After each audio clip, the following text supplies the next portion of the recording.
a oftalmopatia de Graves ela vai deixar de ser um bicho de 7 cabeças para você. Mas eu acho que você deve estar pensando assim, gente, mas ela deve ser louca, porque assim, eu não sei nem como que é o tratamento da oftalmopatia de Graves, eu mal sei o que é oftalmopatia de Graves, e aí ela quer me falar sobre uma novidade no tratamento da oftalmopatia de Graves? Como assim? Mas como assim? Calma. Você está no lugar certo, sim. Porque é o seguinte, se você quer ser endocrinologista, o que você precisa é aprender endocrinologia de verdade. É justamente aí que mora o problema, né? Porque aonde que você vai encontrar um aprendizado, né, de endocrinologia de verdade, né? Se você não está inserido em um contexto de residência, né? O que acontece? O que acontece é que por aqui você vai ver como que tudo vai ficar mais fácil. Pode ficar tranquilo que hoje, por exemplo, que a gente vai falar de uma novidade no tratamento da oftalmopatia de Graves, eu te garanto que você vai entender essa história do início ao fim. E aí você vai ver que as coisas vão começar a ficar mais fáceis. Então, fica aqui comigo, confia em mim que vai dar tudo certo. Hoje a gente vai falar, então, sobre o que é, na verdade, o primeiro tratamento que atua diretamente no mecanismo fisiopatológico dessa doença. Essa é uma novidade que traz, na verdade, um marco, né? Um marco, porque é o primeiro tratamento realmente direcionado para o mecanismo da doença que pode alterar o curso da oftalmopatia de Graves. Então, isso é algo que a gente nunca teve a oportunidade de oferecer para os pacientes com essa doença. A gente sabe que a oftalmopatia de Graves é uma doença rara, no entanto, ela é uma doença que é um grande desafio para os endocrinologistas, para a medicina, né? Porque, na verdade, acaba sendo um acompanhamento multidisciplinar, junto com a oftalmologia, junto com abordagens cirúrgicas, que muitas vezes acabam sendo necessárias. Mas o fato é que a gente é muito mais frustrado do que realizado, né? Porque a gente tem uma grande dificuldade em tratar essa doença. Então, você vai ver que, assim, essa história de oftalmopatia de Graves, ela vai deixar de ser um bicho de 7 cabeças. Calma. Então, vamos lá. Eu falei que esse novo tratamento, ele é capaz de alterar o curso da oftalmopatia de Graves, né? Então, como é que é o tal do curso da oftalmopatia de Graves? Então, vamos raciocinar aqui. Eu quero que você acompanhe aqui comigo o raciocínio. A gente tem um personagem que é central no surgimento dessa doença, que é o fibroblasto. O fibroblasto lá da órbita é o principal alvo, né? Ele é o alvo da autoimunidade na oftalmopatia de Graves. Então, a oftalmopatia de Graves é uma doença autoimune em que, o que vai acontecer? A gente tem produção de autoanticorpos contra o receptor do TSH, e esses anticorpos, eles se ligam ao receptor do TSH e promovem o mesmo efeito que o hormônio tireoidiano faz, quer dizer, ele estimula, ele ativa o receptor do TSH. E é isso que faz com que lá na tireoide, né, a gente tem aumento da produção de hormônios tireoidianos, e aí o paciente faz um quadro de hipertireoidismo da doença de Graves. Agora vamos falar como que é na oftalmopatia de Graves. Então lá na oftalmopatia de Graves a gente tem os fibroblastos, né, que fazem parte ali da composição dos tecidos retrobulbares, né, e da região retroorbitária. E aí esses fibroblastos, eles possuem receptor para o TSH, olha só que curioso. Eles têm receptor de TSH. E aí esse anticorpo, o TRAB, além de ligar lá no receptor do TSH na tireoide, ele também pode se ligar no receptor de TSH dos fibroblastos. E uma vez ligando ali, a gente vai ter ativação, e aí o que acontece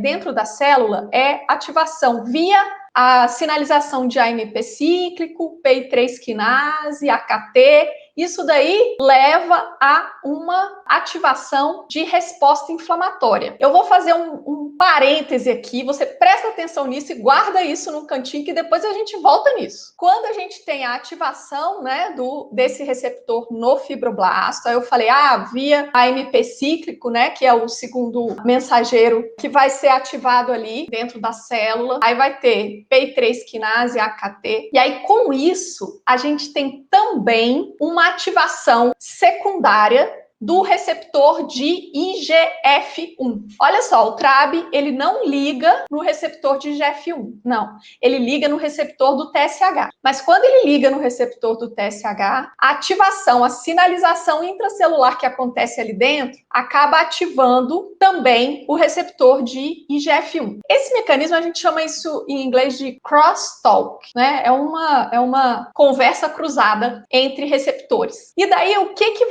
qual que vai ser a consequência disso? A consequência disso vai ser a ativação de resposta inflamatória. Essa resposta inflamatória, ela é basicamente do tipo imunidade celular, né? Então, linfócitos T citotóxicos e T helper. E daí, o que vai acontecer? Essa ativação da inflamação vai levar a uma proliferação dos fibroblastos. Esses fibroblastos, eles começam a produzir glicosaminoglicanos, principalmente o ácido hialurônico. E daí, esse ácido hialurônico, ele vai depositando. E o negócio é que o ácido hialurônico, ele chupa água, ele é hidrofílico. Então, ele começa a trazer água e, com isso, a gente tem formação de edema. Então, aquilo ali vai gerando, né, uma inflamação com edema. E isso acontece, tudo começou lá no fibroblasto. Então, isso está acontecendo permeando fibras musculares que estão passando ali atrás do globo ocular, né? E daí o que vai acontecer? Alguns desses fibroblastos, eles também vão se diferenciar em adipócitos, e aí vai ter também acúmulo de tecido adiposo ali, que também contribui para esse aumento de volume, né?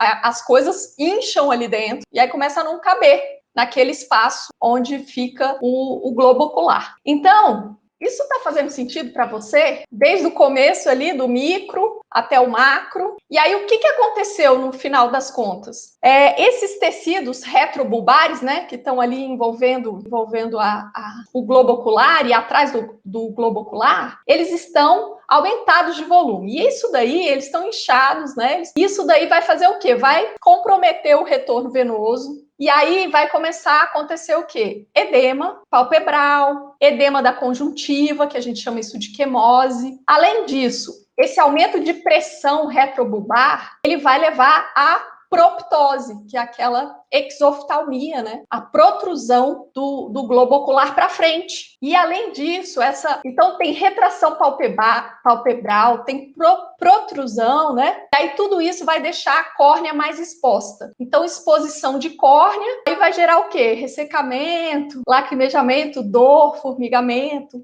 Então, assim, você está vendo como que, se a gente entende o processo desde o início, começa a fazer sentido? Vai ficando mais fácil? Porque tudo isso é que vai culminar com o surgimento das manifestações clínicas, né? O edema, a hiperemia, a fotofobia, né? A sensação de areia nos olhos, o lacrimejamento, o chamado lagoftalmo, que é quando o indivíduo não consegue ocluir completamente os olhos quando ele fecha. Porque como tem retração palpebral, ele não consegue ocluir totalmente e a gente tem uma exposição da córnea e uma diminuição da lubrificação, porque quando a gente oclui completamente, é que lubrifica. Assim, isso é mais um fator de exposição para aparecerem mais sintomas, né?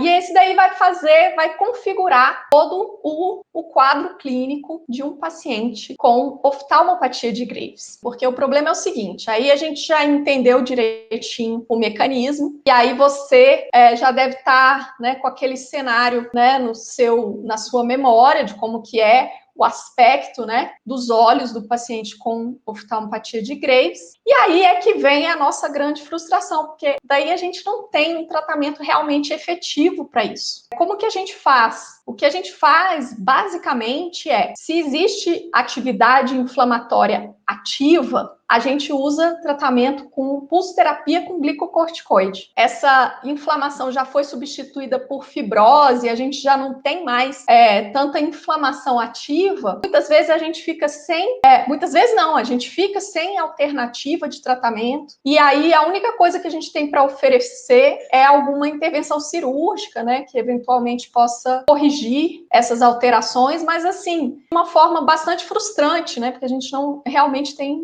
dificuldade para tratar essa doença. Então, assim, não é uma doença comum, então não é algo que o médico que não é da área da endocrinologia tenha, né, uma vivência nisso, mas o médico que quer ser endocrinologista, o especialista, ele precisa entender dessa doença. Daí, muito bem, aí você entende da doença, mas você não tem ferramentas para tratá-la, né? Esse tratamento, o nome dele é teprotumumab, mas aí que droga é essa, né? Essa droga é um anticorpo monoclonal, que é um inibidor do receptor de IGF. Opa! Peraí, lembra que lá no início eu falei, ó, vou fazer um parêntese aqui, você guarda isso na gavetinha.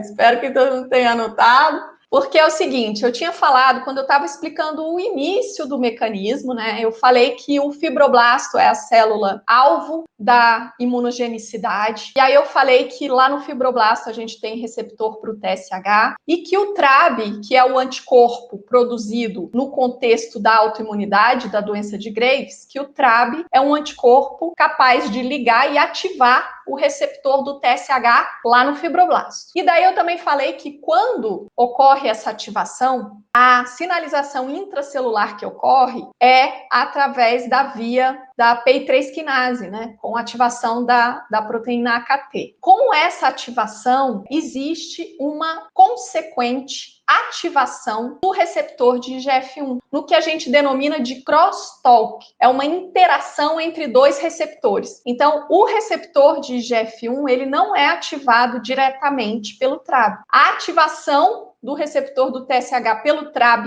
indiretamente leva a uma ativação também do receptor de IGF-1. E aí esses dois receptores ativados, eles vão promover a resposta inflamatória e todas aquelas consequências que a gente conversou. Então, o que essa droga faz? Essa droga é um anticorpo que inibe o receptor de IGF-1. Então, quando a gente tem um paciente que tem uma oftalmopatia de Graves, a gente já sabe que o receptor de IGF-1 dele, ele vai ser indiretamente ativado. Então, se a gente usa uma droga que bloqueia esse receptor, a gente acaba diminuindo essa resposta inflamatória, porque a resposta inflamatória, para ela ser plena, ela precisa dos dois receptores ativados. Então, o bloqueio do receptor de IGF-1 inibe essa inflamação. Então, esse é o mecanismo de ação da nova droga, né, que tem como alvo a fisiopatologia da oftalmopatia de Graves. E aí, o que acontece? Aí, por que o FDA liberou essa droga, né? Como que, assim, uma coisa é a gente entender uma teoria de que o medicamento pode funcionar, outra coisa é a gente ver ele funcionando na prática, né? Então, para que uma droga entre, né, seja liberada para uso no mercado, é necessário comprovar que ela tem benefício em pacientes doentes e que ela é segura também, né, para os pacientes que a utilizam. Então, teve 2 estudos que avaliaram, né, a eficácia do teprotumumab e que envolveram 170 pacientes com oftalmopatia de Graves. E esses pacientes, eles foram randomizados para receber ou a droga, o teprotumumab, ou o placebo. E daí o tratamento foi feito em 8 infusões, um total de 8 infusões, a intervalos de 3 semanas. Então era uma infusão a cada 3 semanas. E o resultado desses estudos foi o seguinte, foi que 71% dos pacientes que tomaram teprotumumab no estudo 1 e 83% dos que tomaram a droga no estudo 2, eles tiveram uma redução que foi relevante na proptose. Foi uma redução de mais do que 2 milímetros na proptose ocular. Enquanto que no grupo placebo, houve 20% de redução no estudo 1 e 10% no estudo 2. Ou seja, essa droga realmente foi eficaz para promover melhora da oftalmopatia de Graves em um tratamento medicamentoso, né, não invasivo. E em termos de efeito colateral, a droga foi, em geral, bem tolerada e os efeitos mais frequentes foram náusea, alopécia, espasmos musculares, diarreia. Então, foram efeitos leves. E aí, por conta disso, então, por conta desses dados de eficácia e de segurança, o FDA, então, aprovou, né, o uso desse medicamento. Aqui no Brasil, a gente ainda não tem aprovação, né, mas a gente sabe que é um caminho, né? E aí a gente junta a oftalmopatia de Graves, que é um assunto sempre perguntado na prova do TIM. Então, em 2020 foram 2 questões, só sobre oftalmopatia de Graves, né? A gente pensa em todo o universo de patologias endócrinas, de 100 questões, tinham 2 só sobre oftalmopatia de Graves. Então, esse assunto ele é sempre cobrado. E a prova do TIM também gosta de novidade, né? A gente também sabe disso.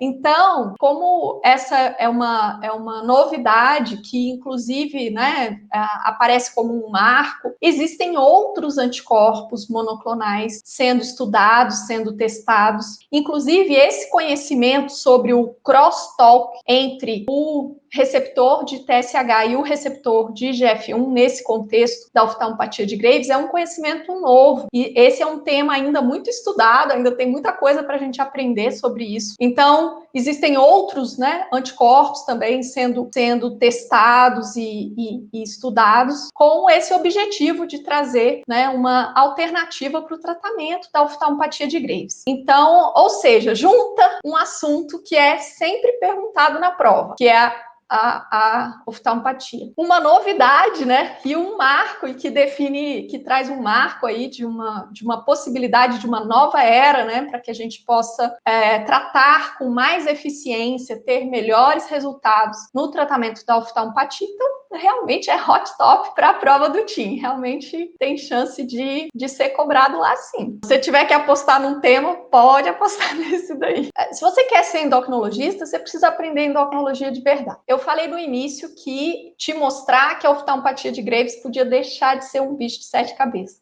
Eu te falei que eu ia te mostrar uma novidade no tratamento, mesmo que você não soubesse como que é o tratamento tradicional. Eu te falei que você ia entender mesmo que você não soubesse praticamente nada de oftalmopatia de Graves.